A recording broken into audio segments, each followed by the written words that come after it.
Today's story is called Little Rabbit Waits for the Moon, and the story is by Beth Shoshan. Little Rabbit couldn't sleep.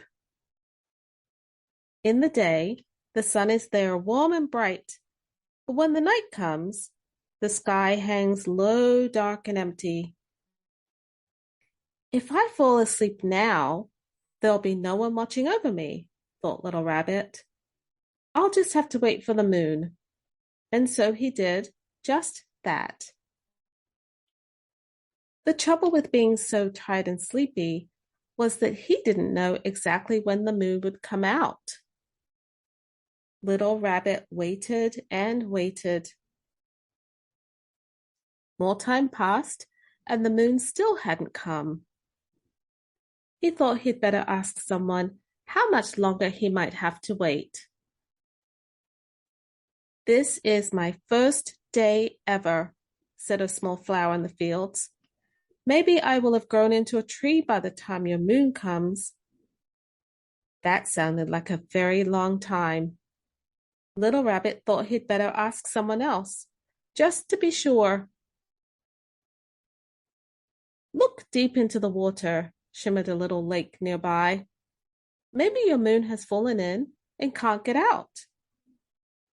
That didn't sound like what he wanted to hear. Little Rabbit thought he'd better ask someone else, just to be sure.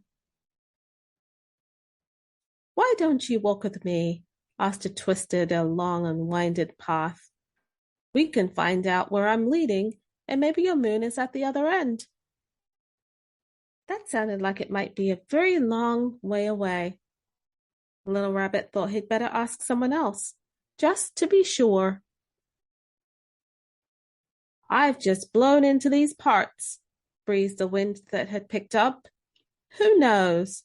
I might be a big, fierce storm by the time your moon comes." That didn't sound like something he wanted to wait for. Little Rabbit thought he'd better ask someone else, just to be sure.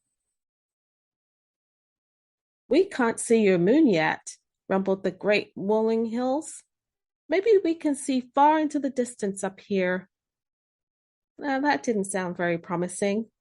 Little Rabbit began to think that the moon might never come, and he was getting very, very tired.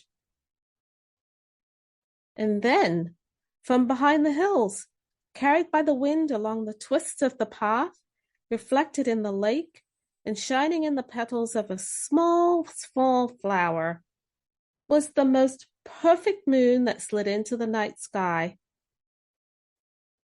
But Little Rabbit had fallen asleep, dreaming of the moon that would watch over him through the night.